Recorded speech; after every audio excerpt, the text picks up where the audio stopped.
Hi Lunatics! Tara, samahan nyo kong gumala. Hihi!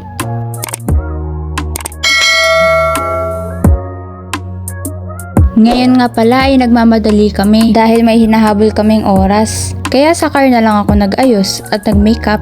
Maipapayos kasi si mama sa car. Ang akala nga namin ay sarado siya ng Saturday. Pero buti na lang ay na-check namin at hindi naman ito sarado. Kaya dali-dali na kaming lumabas para pumunta doon at mapaayos ang car.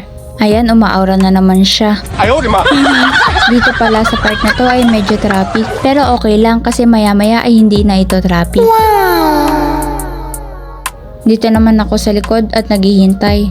Tumitingin lang sa paligid at nag-i-emote. Nag-i-emote?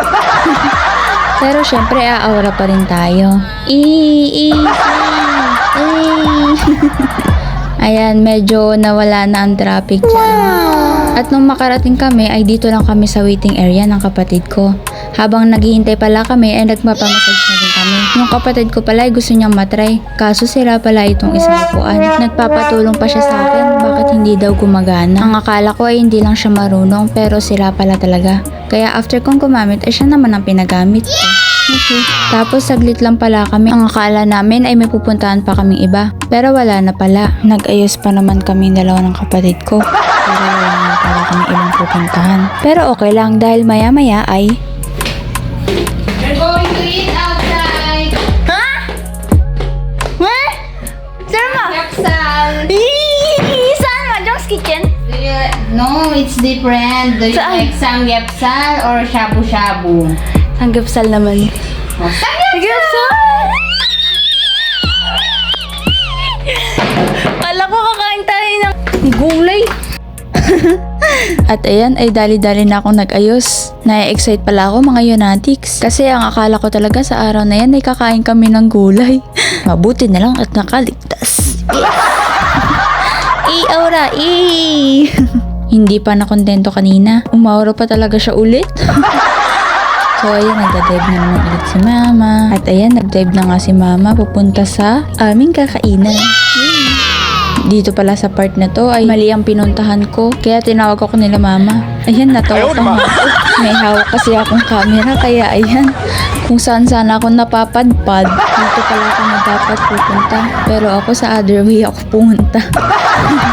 Ayan, malapit na kami. Tapos yung reaction ko. Wow! Naka-fast forward na lang pala ito guys. Kasi sa second floor kami kakain. Yung kapatid ko pala ay naghihiya siya sa akin kasi magbablog ako.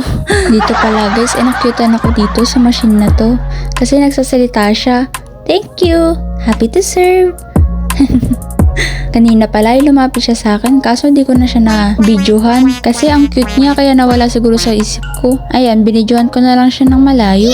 Dito naman pinipili pa kami ng menu. Sabi ko kay mama, kahit ano na lang akin, basta may beef. Wow! At natawa naman ako dito sa mga utensils and bowls nila. Kasi color gold ang color nito. Na para bang kumakain kami sa Joseon era. At kasama namin yung queen and king. Ito ay nilalagay na ni ate yung mga side dish. Wow! Sarap naman.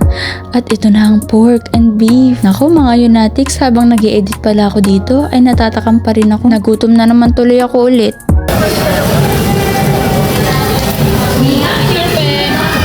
Dito pala mga Lunatics ay inumpisahan ko na yung radish. Sarap. Wow! Yum. Tapos, yung ibang mga side dishes. Ito naman yung fish cake. Tapos yung vegetable pancake. Sarap! Ito naman yung side dish onion. Sarap nito dahil matamis siya at healthy na rin nito. Bagay na bagay sa pork and beef. Wow! At ayan ay malapit nang maluto ni ate. Takam naman ako dyan sa video na yan. Nakakagutom naman yan. Dito pala ay sila na nagluluto para sa'yo. Para hindi ka na mahirapan.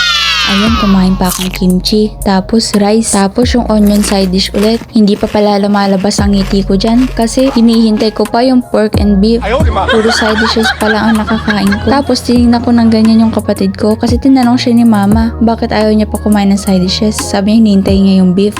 Ang isip ko naman ay ayaw niya lang kumain talaga ng mga side dishes kasi gulay ito. Tapos, ito, strawberry milkshake. Ang sarap pala nito kasi may totoo talaga siyang strawberry. Hindi siya kagaya ng iba na powder lang ang ginagamit. Ayan, luto na ang beef. Lumabas na din ang aking saya. Saka ko na pala ito nilagay sa lettuce at nilagyan ko ng kanin at ng kimchi. Hindi ko na nilagyan ng mga marami. Baka hindi na magkasya sa bibig ko.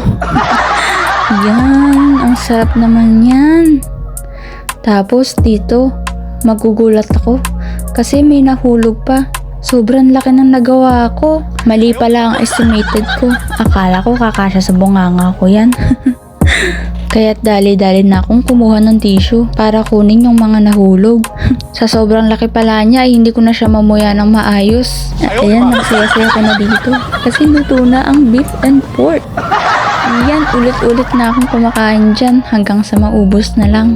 Lagay ko ulit ang beef sa lettuce, tapos kinain ko ulit.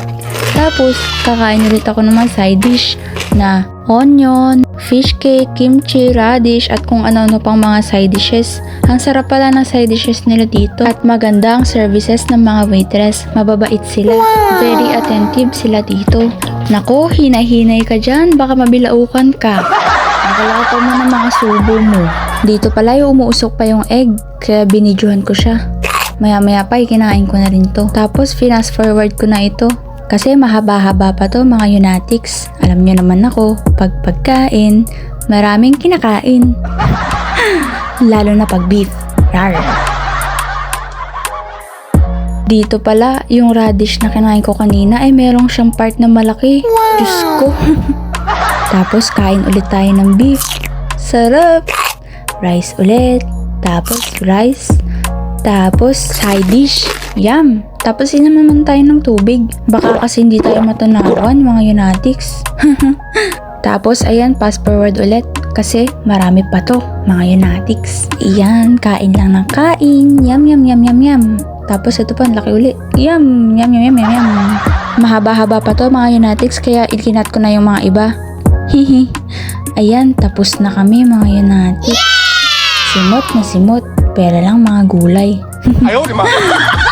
Yummy! Nakakatakam naman, grabe. Dito pala, pauwi na kami, kaya kumakanta na kami. Nomi naraso, 시간은 흐르죠. 홀로히 편히 나오고 자라 편해. Ayaw, di ba? 가끔하고는 나니까 그 사랑이 내가 늘 할 수 없어서 그래 하루 지명두겠다 지금은 해도 한숨이 차올라 나는 또 나도. Di ko alam kung tama yung lyrics ko dyan guys, basta sounds like lang yun, okay na yun. Ayan, pili na pa nga. Tapos habang pauwi kami ay nabidyohan namin yung Christmas village. Ayan pala itsura niya kapag galing dito sa NLEX.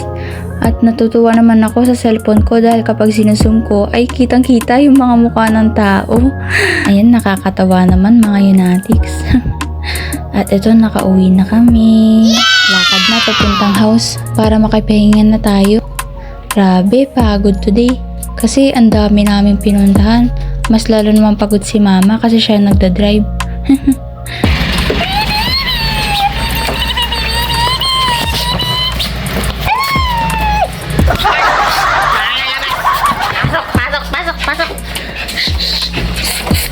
Mare! Habibi, habibi, habibi, habibi, habibi, habibi, Ay, sa wakas nakauwi din. Subscribe kayo Unatics ha. Love you. Bye-bye.